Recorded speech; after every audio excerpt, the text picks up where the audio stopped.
Hi, friends, and welcome back to Money Girl, a podcast that helps you master your money so you can live rich and love the journey.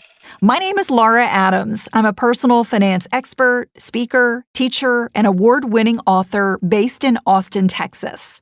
If you're a new listener, I want to welcome you to the Money Girl community. I've been producing this show for over 8 years now. So there is a huge archive of topics to learn from. You'll find all of them on the Money Girl section at quickanddirtytips.com. Each podcast also has a companion blog post that includes links to everything that I mention in the podcast, plus lots of resources that I don't mention. You probably know that the average cable TV bill seems to go up every single year. Analysts say it's gone up 40% just since 2010, and it's likely to keep going up. So, to get some expert information and tips about how to cut the cable cord and save money without sacrificing all your favorite shows, I interviewed Dennis Restauro. Dennis runs a blog called Grounded Reason, and he also has a podcast with the same name. It's all about how to save money using technology. Now, I have to disclose that I have not cut my cable cord yet, but I'm really interested in it, and I just have started researching my options. I have to say my husband is not so interested, but I'm working on him. So, no matter if you're really gung-ho to ditch cable, but maybe you're just not sure how the whole cord-cutting thing works, or you're skeptical about whether it's a good move for you, I think you'll get a lot of value from this interview. Today's show is episode number 466, called How to Cut the Cable TV Cord and Save Money. Here are some of the topics that we cover in the interview. We cover the main pros and cons of cutting your cable TV cord. We talk about setup costs to get the best TV viewing alternatives, and how to watch sports after you get rid of cable. That's certainly my husband's main pushback. We talk about the best devices and streaming services to use, and some of the first steps that you have to take when you're ready to save money on cable, and also how much money the average person can save. Now, here's my conversation with Dennis Restauro. Hi, Dennis. Thanks for joining me on the Money Girl podcast. Thanks for having me on your show, Laura. Give us a little background into why you got into the cable TV cord-cutting niche to begin with. We did it about 3 years ago. My family did it about 3 years ago. And because our cable bill was nearing about $200 a month. So when you add that up, you're talking more than $2,000 a year. And we were looking into, what shows that appeal to us. And most of them were on network, which is available for free over an antenna or over the air. I mean, Nielsen report came out last year saying that 82 of the top 100 shows are on broadcast television. So that's really like 18% of the shows that most people watch are what you're paying for. And that really didn't seem like a good value to us. So we kind of just went for it and dropped cable. And we never looked back. And actually, our TV viewing habits have really improved by doing this. Yeah, so interesting. I think I'm right in there with the fact that I don't watch a whole lot of shows on network TV. There's just so much good stuff on cable. There's so much good stuff on streaming services. So we'll get into that. And I'm staring at my most recent cable bill, which was $180. So yeah, I'm approaching that Yeah. 200 mark where you were. So I'm super interested in doing this, and I want to talk a little bit about the pros and the cons, and also how do you deal with a spouse who maybe not so excited about cutting the cord. Yeah, that we had that too at first, because I threw the idea out there, and it took my wife maybe about a month to fully come around and say, and I finally convinced her when I said, look, it's not like they're going to not take us back if we decide that we don't like cutting the cord. They'll always be willing to take our money. So let's just give it a shot, cut it off for a month, and then see what happens. Yeah, I like that approach. So let's jump into kind of the main pros and cons of cutting cable. I mean, obviously, we've talked about saving money, but are there some other pros or cons that we should think about? Well, on the pro side, definitely, if you go to more, because I mentioned the antenna, but you can catch a lot of those network shows if you don't want to deal with the hassle of an antenna with a combination of like Hulu and CBS All Access. And that only costs about $15 a month. And with that, you can actually eliminate commercials from your viewing. Oh, I love that. Right. And I know now this Nielsen number is kind of crazy. They say the average American watches 4.5 hours of TV a day. I personally, I don't think we ever got up to that. That math adds up to about, if you're talking 15 minutes of commercials per hour, then your math's adding up to about 16 full 24-hour days a year of commercial watching. Yeah, you just got that back. That's amazing. Right. So even if you're watching like a quarter of that, you're still talking about 4 days of commercials that you're watching, 4 full days. So Yeah. so that time is one thing that you're going to get back by cutting the cord. Love it. Now, what about the cons? Maybe as we get into more of the details here, some of the cons will become apparent. But maybe is there somebody that you think is a really good candidate to cut the cord? And is there somebody maybe who just is not going to work for this? Who's kind of like the best person to really jump on board with cutting the cord right away? I would say non-sports fans are probably the prime candidate because it does take a lot of research to figure out how to get your sports in, because they're kind of spread across different services. And some sports, you're not really, due to the local market agreements with the local regional sports networks, sometimes you're not going to be able to get to watch your local team. So that's a con, definitely. As for the good candidate to do it, I would say if a lot of your shows are on network, it's a no-brainer. I mean, for the most part, you can just kind of cut it and get that money back. If you have up to like 5 to 10 shows you watch a year, it's still really easy to do that because to cut the cord, because you can buy shows a la carte current season from like Amazon or iTunes. So if your sports isn't your thing, then cutting the cord is fairly easy. Yeah, absolutely. And I think that is the pushback with my husband. He is a sports guy, so it's going to take a little convincing, but I have a feeling he might come around. It definitely will, if you have a sports fan, because I used to be one, and so I started cutting little corners here and there. Like I started listening to the local baseball. Like I'm in Baltimore, so I'm an Orioles fan. Listening to the Orioles on the radio, and it kind of actually brought back some nostalgia from when I was a kid. And my grandfather used to sit on the back porch listening to the O's games. So I was able to make that transition really easy because of the nostalgia factor. And football, I mean, that's on network television. So NFL is no problem if you're an NFL fan. Yeah, okay. Now, what about the equipment? I mean, if you've got, let's say, perhaps not a brand new television, is that going to be a problem? Or let's say you're in the country versus the city. Is there any limitation for where you live or perhaps the TV that you already own? They did a analog to digital changeover with the signals, and any TV made after 2007 should be digital. So that shouldn't be a problem for you to get over-the-air television if you have a TV after 2007. As for streaming, ideally, you're going to want an HDMI cable. If you don't have that, there are ways around that because the older Roku devices, they use a component hookup, the yellow and red cables. They'll use those. An older Xbox 360 will work fine. Actually, that's when we cut the cord. We didn't even buy a streaming device. We used an old video game console that allowed us to do it. Okay. What about internet speed? Is there any kind of minimum that you recommend? Well, I recommend for a family, you would probably want about 25 MIPS. Don't fall prey to cable companies trying to sell you 100 MIPS, 150 MIPS. You really don't need it. The average HD stream only really takes up about 5 MIPS. So if it's just you and you're only going to be watching one stream at a time, then I would suggest 10 MIPS is really enough to do this. Okay. And so tell me a little bit about the setup costs. I mean, obviously you've got to pay for internet, so that could be, what do you think, anywhere from $30, maybe up to $50 a month, depending on where you live and the service that you've got. That's baked into most people's bundle, too. They're already paying for internet access. Exactly. When I look at my bundle, I've got $40 in there just for the internet portion.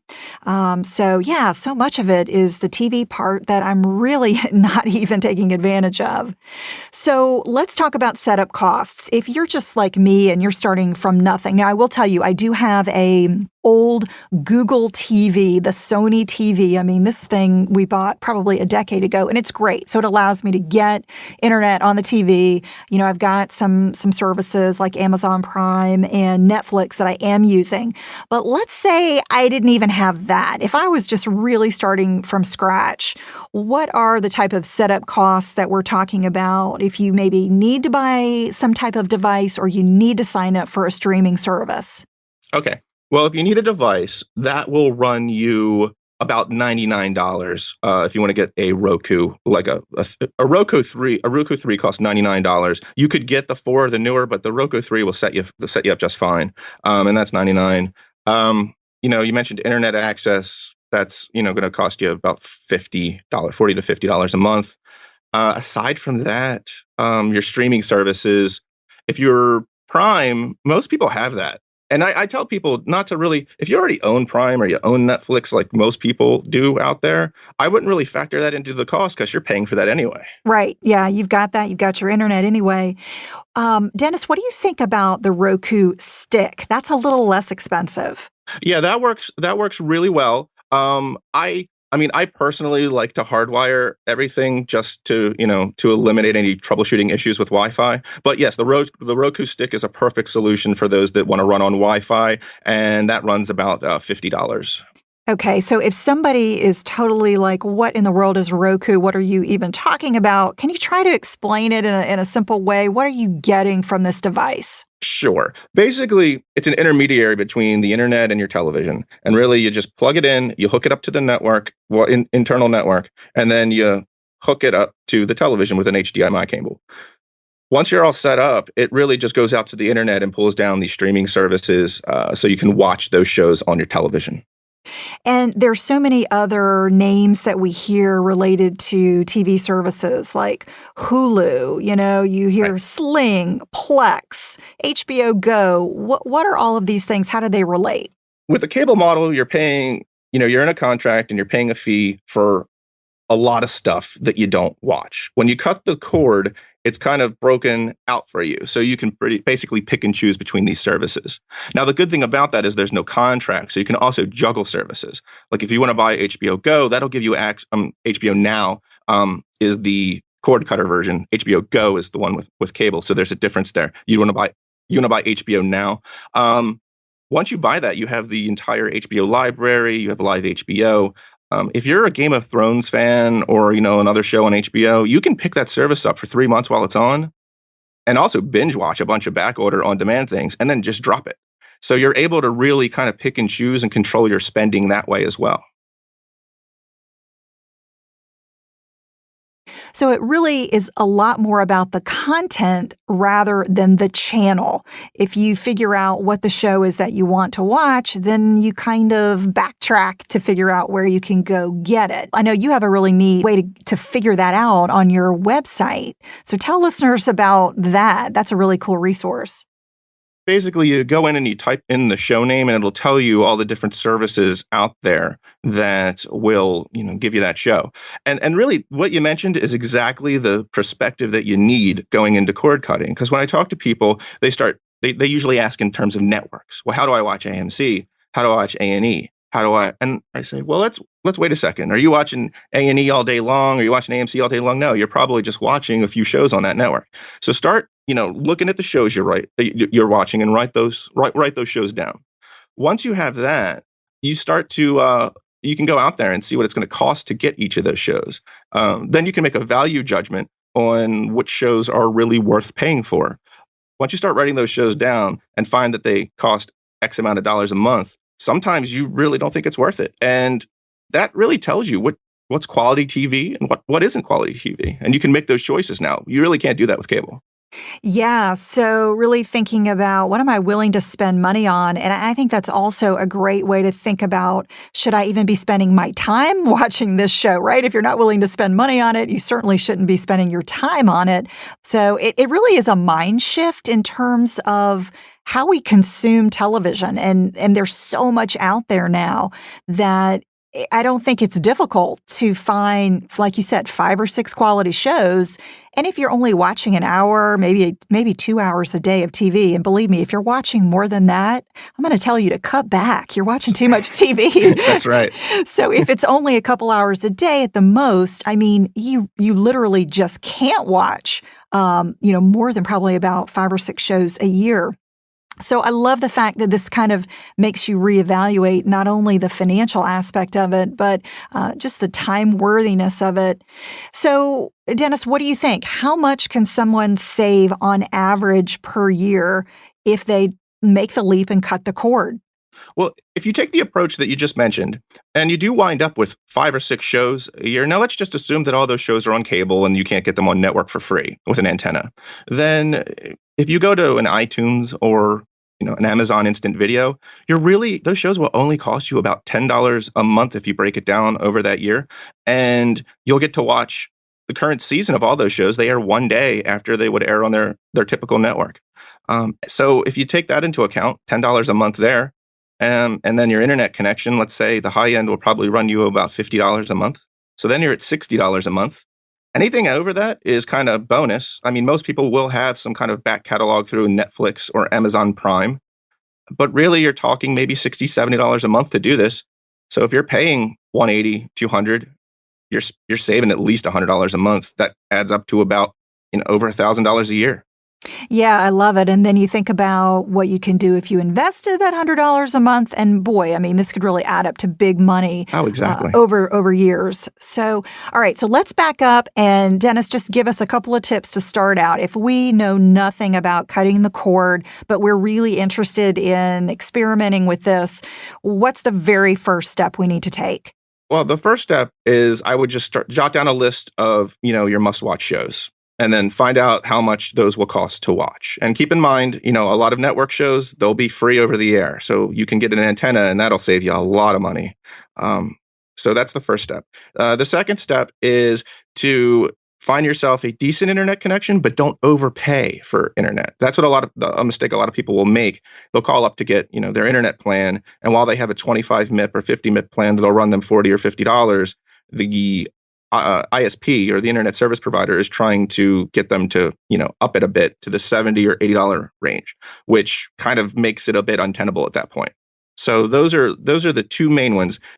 The streaming apps, they come on Blu-ray players, they come on smart TVs, they come in video game consoles. If you're a family of, 4 or 5, you got 3 kids, 3 kids, you probably have a video game console in your house somewhere. If you have an Xbox 360, you can watch all these streaming services through that. So don't go out and buy something. Maybe you've already got capability, but if you don't, then what do we do? How do we figure out what's the best way or the best type of device to get? Well, to clarify a bit, the streaming services I mentioned, like, your Amazon Instant Video, Amazon Prime, Netflix, if you want to watch them on TV, then you're going to need a means to get them on that television, which would entail a device. Like you said, if you're looking to save money, then you'd probably want to go with one of the sticks, the Roku stick, or, the Amazon Fire TV stick. And they're just as good as their, more expensive counterparts, which can be hardwired through an Ethernet cable.